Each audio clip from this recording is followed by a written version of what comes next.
All right, so now it's time for the balancer. A couple different ways you can do it. You can use the old crank bolt to help seat the new balancer on, or you can actually get just a piece of all thread and a couple washers, or you can go to Amazon for $10 or $12, get a LS balancer install tool, which is effectively just that with a couple, well, with just really a thrust washer basically, or a thrust bearing. Anyways, we'll get the balancer on here in just a second. We'll show you the tool and show you what's going on, and then we'll hop underneath the car and hopefully not mess things up. All right, so on this balancer, we can install with the original crank bolt. I'm gonna slide it through the balancer, thread it into the end of the crank, and then we just continue to spin.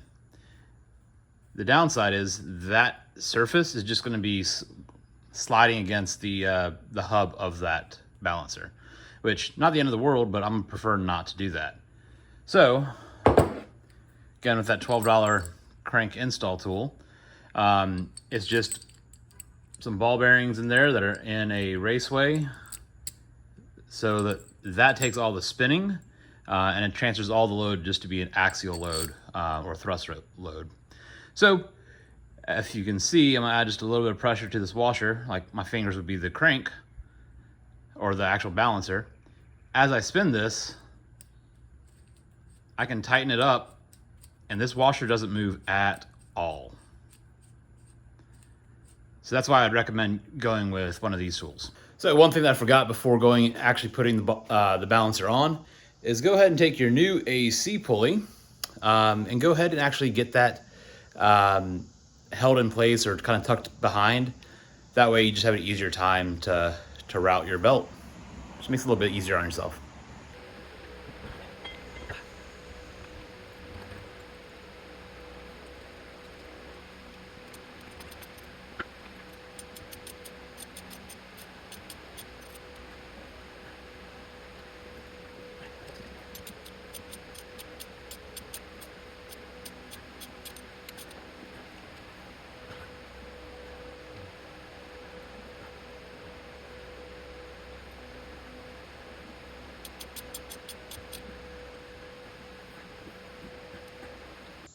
All right, crank is fully seated, and here's some lessons learned. The install tool that I was just showing a handful of seconds ago, it's not rated for 240 foot-pound of torque. So I used one of my existing, like just random part spare washers, just to help take up some space. And now that's what it looks like. Cool. The washer they supplied now looks like that. And then this is the part of the bearing. Yep, it crushed everything and pretty much exploded. So when I tried to actually take the tool out, all those little bearing balls just. All right, so now we've got everything else pretty well sorted. Now we need to go ahead and put our new bolt in. So I put some cross hatching to be able to check how far the bolt's spinning. All right, so getting ready to put the new bolt in. We are going to Loctite it. That's probably well too much. We've got our Loctite on our bolt. And I'm taking 2 torque wrenches with me just because this guy is shorter and it's easier to do. This guy gives me extra leverage as I might need it.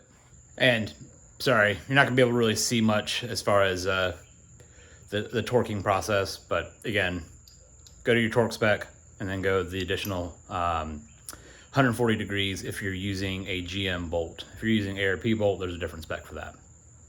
All right, so those are marks. I just tightened it just a little bit more before I forgot. So my black mark was pretty much at 12 o'clock. So that top black mark needs to come around almost to 5 o'clock. All right, so that line used to be at 12 o'clock. Now it's right there at 140 degrees. So Yeah. All right, so now that the balancer's on, now it's just a very long, painful reassembly of everything that I did to get to this point. So first thing I'm gonna do is go ahead and put the starter back in. So that starter lockout, that comes out, starter goes back in. Then that exhaust cat that's on the passenger side, then that can go back on. Then once all the exhaust is back on, then I can start moving back to the front of the car. Starting with the steering rack, which is probably going to be a pain in the butt again. After the steering rack, they can start working on the ABS, alternator, blah, blah, blah, blah, blah, blah, blah, blah, blah. All right, so under the car, back before the starter. So we got these 2 bolts that are going to be coming out. That's for our O2. That's to the starter, and then these both up here are for the starter. I don't have a really good way of showing this while laying on my back, so yeah, movie magic. All right, starter's in, cat is in, exhaust is back connected.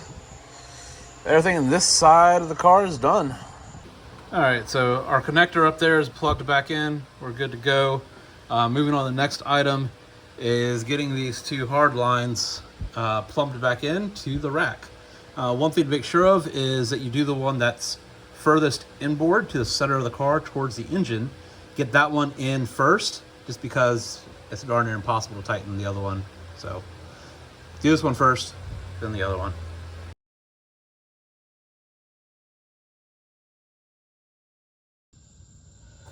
All right, so we've got that line in.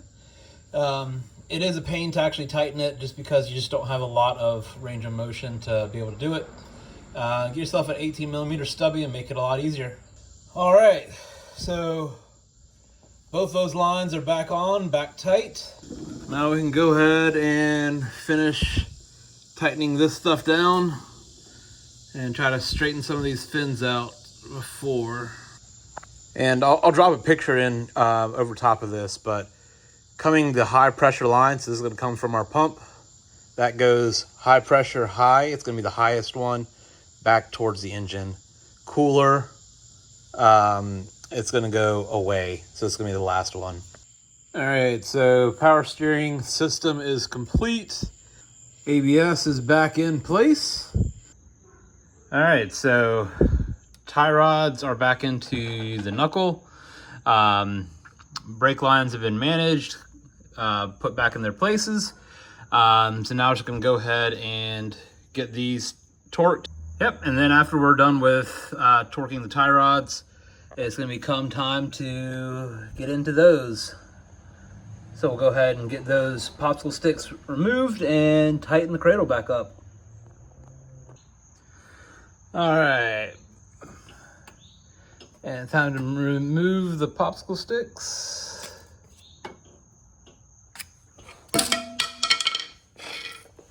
Whoops.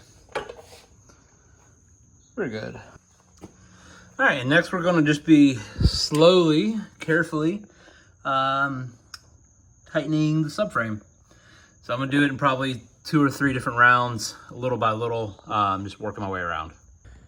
So, fun fact, when looking up the torque spec for the cradle, the 4 nuts that got put back on, in that torque spec sheet, it says new nuts. So, trip down to the store, and now I have new nuts. So I have to take off the 4 that I just put on, put these on, and then retorque them. So I'm just gonna take one off at a time, put the new one on, and continue about my day. All right, so as we're coming in towards the end of this project, we got our steering box, we got our steering shaft. We're gonna go ahead and slide that back over and tighten it down. All right, so getting ready for the alternator. I've got my power wire, I've got my connector, 2 bolts, and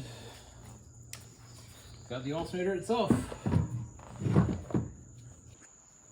All right, so getting the belt back on is gonna be our next step. I'll show you quickly how much the existing belt versus a new belt has stretched. And then, yeah, we'll be able to continue on. This belt's dang near exactly the same. So I'll probably keep this belt just as a spare and put the fresh one on. All right, so here we are with our belt back on. Starting at the water pump, we're coming off to the left, smooth side against the hub, around our tensioner, and then back down to our ATI Super Damper. Coming off the Super Damper, going right up to that stationary tensioner, or stationary idler, and then going all the way to that power steering pump.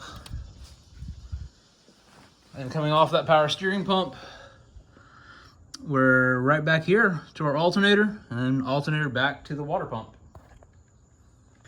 So as long as you buy the right part number belt, the right length belt, it's really pretty foolproof to put a belt back on an LS. The rib side goes to the grooves on the pulleys, and the smooth side goes to the smooth side on tensioners, the water pump. Like, it's really that simple. So enjoy.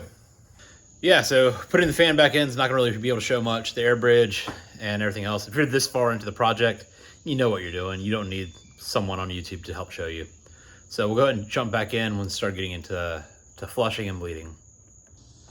All right, and with the power of editing, all the radiator hoses and overflow hoses are routed properly this time. Upper radiator, intake, blah, blah, blah. You see all that stuff's on, right? Cool. So one thing left on the mechanical install, and it's got to deal with this guy right here. That's our front sway bar, and got some brand new bushings to replace those old crusties. All right, so it's been a long time coming. You can see the wheels are back on the car, so that means mechanical reassembly is done. 2 fairly large tasks still to go.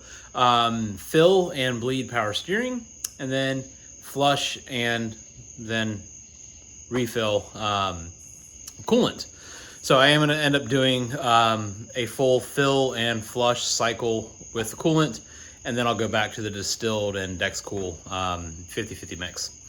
That being said, though, that stuff's easy. You can do it on your own. You don't need me for it.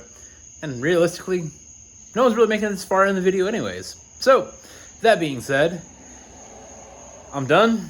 We're done. Car's back together. If there's another update on the series, that means I severely messed up the car and I reassembled something a bit wrong. Anyways, hope you enjoyed, hope you learned, hope you got this far in the video. We'll see you in the next one. Thanks.